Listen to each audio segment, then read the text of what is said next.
She's been coming into branches for the last few weeks taking money. She's not who she says she is. She's taken a lot of money from these people. She has an ID. It's clearly a fake ID. I guess what's going on with your account? I don't know. That's what I'm trying to figure out. All right. Do you have your ID with you? She has it. I was just going to turn it for you. Okay. He said he read you Miranda already. Do you understand all that? Okay. Would you like to speak with me for a few minutes? On April 6th, 2023, officers responded to a Citibank branch in Delray Beach, Florida, after management identified a woman systematically impersonating a legitimate account holder, stealing over $50,000 across multiple branches in just 3 months. This case sits at the intersection of identity fraud law, Fourth Amendment probable cause doctrine, and a critical Fifth Amendment invocation moment that every officer and citizen should understand. Before approaching the suspect, officers received a direct, first-hand briefing from bank management. Back-office investigators had confirmed through digital records that the real account holder had never visited the Delray Beach branch, and the victim herself reached by phone from a Miami police station confirmed she had no knowledge of the suspect whatsoever. Under Illinois v. Gates, 462 U.S. 213, probable cause is assessed using the totality of circumstances. Here, first-hand witness account, independent institutional verification, and real-time victim confirmation. 3 independent sources converging on the same conclusion. This cleared the probable cause threshold. Well before any arrest was made, the warrantless arrest occurred inside a commercial bank lobby. Under United States v. Watson, 423 U.S. 411, a warrantless felony arrest in a public or semi-public space is constitutionally permissible when probable cause exists. No warrant was required. Is he in there? How are you? Is my partner in there? He's with the girl. Okay. So I just want to give you a little bit of a history without her hearing me. Okay. She's been coming into branches for the last few weeks taking money. Yesterday, we got a call from back office. She's not who she says she is. They've already blocked the account. We've confirmed with the client that this is not her. Okay. She's taken a lot of money from these people. She has an ID. Ma'am, can I speak to you for a second? Yeah, sure. All right. I guess what's going on with your account? I don't know. That's what I'm trying to figure out. All right. Do you have your ID with you? She has it. She has it? Yes. All right. What's your name? Grace? Yeah, she has all the information. Okay. Here, let's go over to the counter. I was going to use the restroom. Well, give it a second, all right? Okay, thank you. All right. Here, let's just go up to the counter here. All right. Could you see that we get her ID? I guess there's some confusion about who you are and what your accounts are. There should be.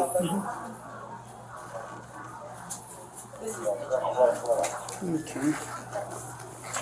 Yeah. Can you go outside? No. Oh. Here, have a seat right here for me. Here, have a seat. Here, have a seat. All right. Now, who gave you this check? It's right here. Okay. And what did they give you the check for? I'm a lawyer, so. Okay. All right. So it's for services? Yes, sir. All right. And you live in Coral Gables right now? Yes, I have an Airbnb that I'm doing in Biscaya, Okay. so. All right.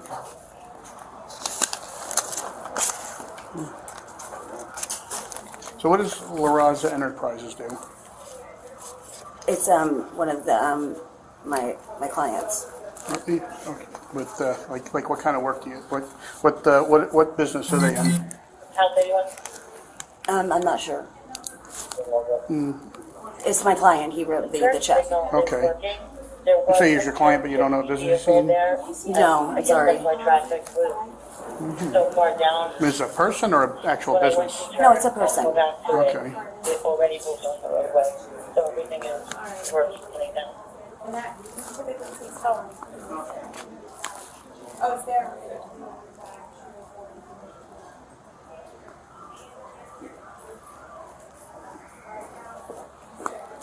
Hello. Hey, sit with you for a second. Come here and you translate it. Hey, Yeah. I need to know what's going on. I just told your partner. So she's been coming into 2 branches the last few weeks withdrawing money. We got an email from back office yesterday that this is not the client. So this company, they said did not issue This her the check? actual person does not, this is not her. That's not her. We've got emails yesterday from back office that person has not came into a branch at all. Right. She lives in Coral Gables. That's where she does all her banking. She Right. does not come to Delray. So she's not, That's correct. and we don't know who she is? That's correct. I have a client who needs a translator in the lobby. I'm not sure what she needs. She's sitting down. Stay with her. She came in yesterday, and immediately after I did the transaction, we received emails from the representative for the client, because they're actually kind of a high-level client. Right. And immediately... This La Raza Enterprises? No, it's the exact same name as her. And there's also another signer on the account, Right. so it's the 2 of them. Has nothing to do with any business, at least on their personal accounts, but Right. that's where she's transacting, is Okay. the personal account. The account number is So we're on the saying back. this is a fake ID? It's got to be, because that's not her.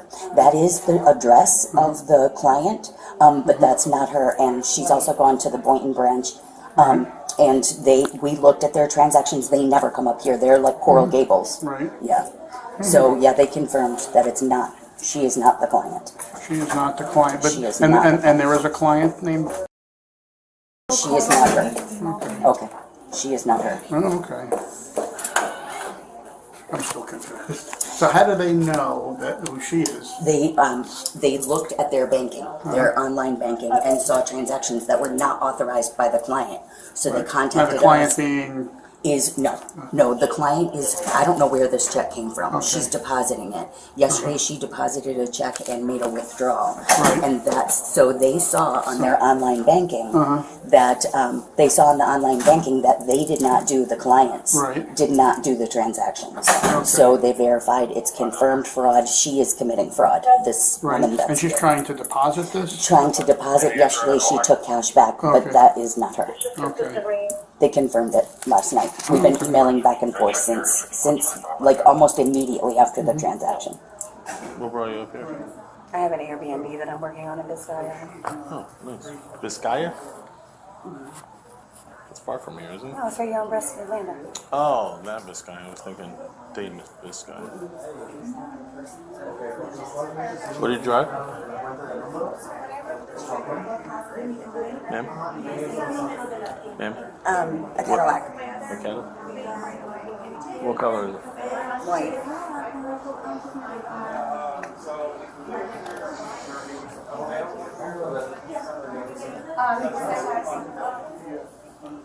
let me just check this in the car on the computer.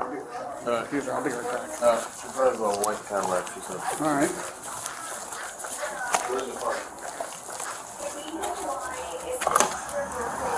Check on account here.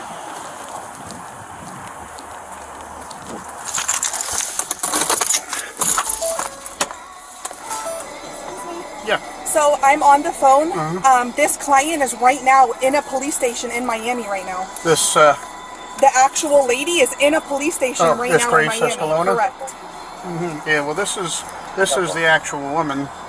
Yeah, that's Similar, but not, but not. definitely not. I think I forgot to advise Do you her need how to long. speak to them because I have them on the phone, or does that not matter? No, it'll be good to speak to them. Okay, let me tell them. They're in the police department? She's in a police department Right. in Miami. Have her speak to an officer to get a sworn statement. Sworn statement. Yeah, a sworn statement, if possible on video, if not, paper is good. Perfect. Okay?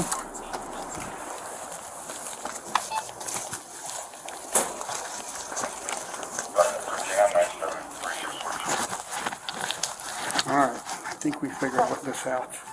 Alright, I'm required to warn you before you make any statements that you have the following constitutional rights, okay? You have the right to remain silent and not answer any questions, do you understand? You have the right to remain, any statement you make must be freely and voluntarily given, do you understand? Yes, sir. You have the right to the presence and representation of a lawyer of your choice before you make any statements and during any questioning. You understand? Okay. All right. Now you said you're a lawyer, so I guess all those rights you understand. All right. I guess the big question is, well, I have your driver's license in hand. What's your real name? That is, I'll speak to my attorney. All right. You can do that. Thank you. All right. I'm going to place you under arrest. Yes, sir. Okay. If you could just step down. Yeah, no problem. Okay. I'll turn it for you. That's all I was doing. I'm not trying to be reasonable. I'm just trying to make it Yeah, I'm not comfortable for you. Yeah. If you do it like you're praying, it's more comfortable. Grab this one. I should have put these things down first. All right. I'm placing you under arrest for fraud. Okay. All right. What we're going to do is I'm going to collect some information. You want to hang with her for a second while I get some of the supporting stuff? I guess you were here yesterday. You withdrew some money? Okay. I'm just going to talk to my attorney. All right. Sounds good. The woman upheld the criminal code and refused to make any statements. She was taken down to the local jail, where detectives would attempt to have a talk with her. In a sworn statement from her, Citibank said I have to subpoena everything. She would give me a sworn statement, video, copies of the documents. The only thing I got is the check today. And I spoke to the actual victim who said she doesn't know who this woman is, she doesn't know how she got her information, and she doesn't even know who this company is. Okay. But she was trying to deposit, and basically yesterday she deposited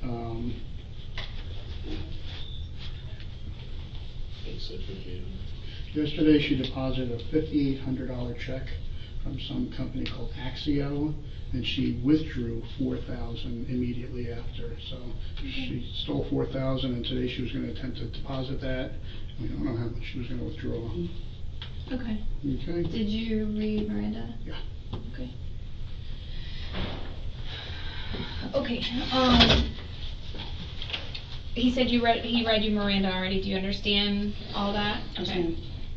Would you like to speak with me for a few minutes? No, I just want to talk to my attorney. Okay. And you said you did get her real name and everything? Mm-hmm. Okay. Okay. Thank you. Let's examine the constitutional framework. During the pre-arrest phase, the suspect made voluntary statements, claiming to be a lawyer, describing the check as payment for legal services, and admitting she could not identify her client's business. At this stage, she was not in custody. Miranda did not yet apply. Under Berkemer v. McCarty, 468 U.S. 420, Miranda warnings are triggered only upon custody, when a reasonable person would not feel free to terminate the encounter and leave. Those voluntary pre-arrest statements are fully admissible. Once the decision to arrest was made, the lead officer administered Miranda in full, and in correct sequence consistent with Miranda v. Arizona, 384, U.S. 436. The suspect acknowledged each right. Procedure here was legally sound. When asked for her real name post-Miranda, the suspect responded, "That is my name. I'll speak to my attorney."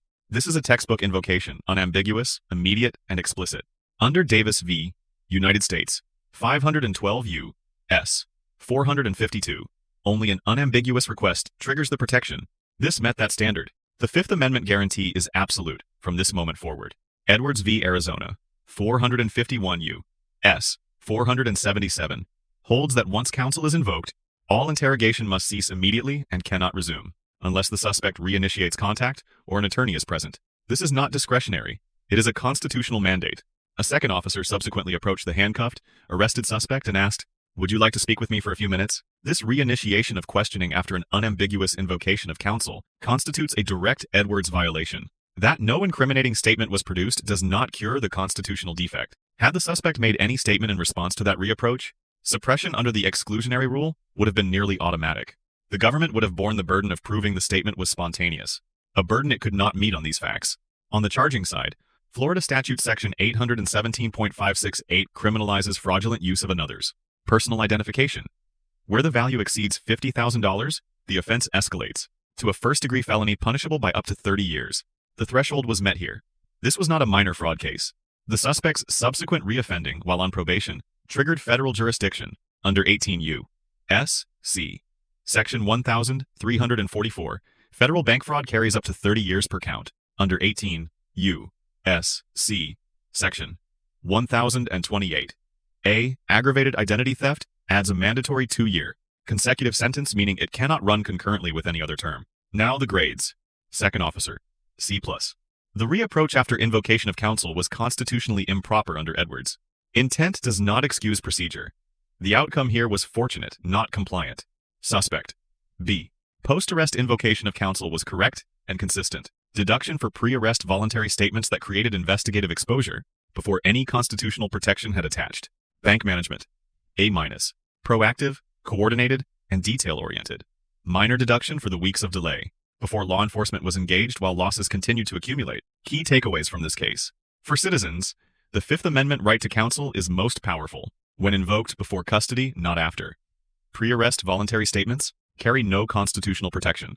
Silence, in the investigative phase, is a legal right that costs nothing and risks everything if waived. For prosecutors, a clean arrest with solid probable cause can be undermined at the evidentiary stage by a single Edwards violation. Suppression hearings are won and lost on moments exactly like this one. Let us know if there is a legal issue or police interaction you would like us to analyze in the comments below. Thank you for watching, and check out Audit the Court for more courtroom and police interaction content.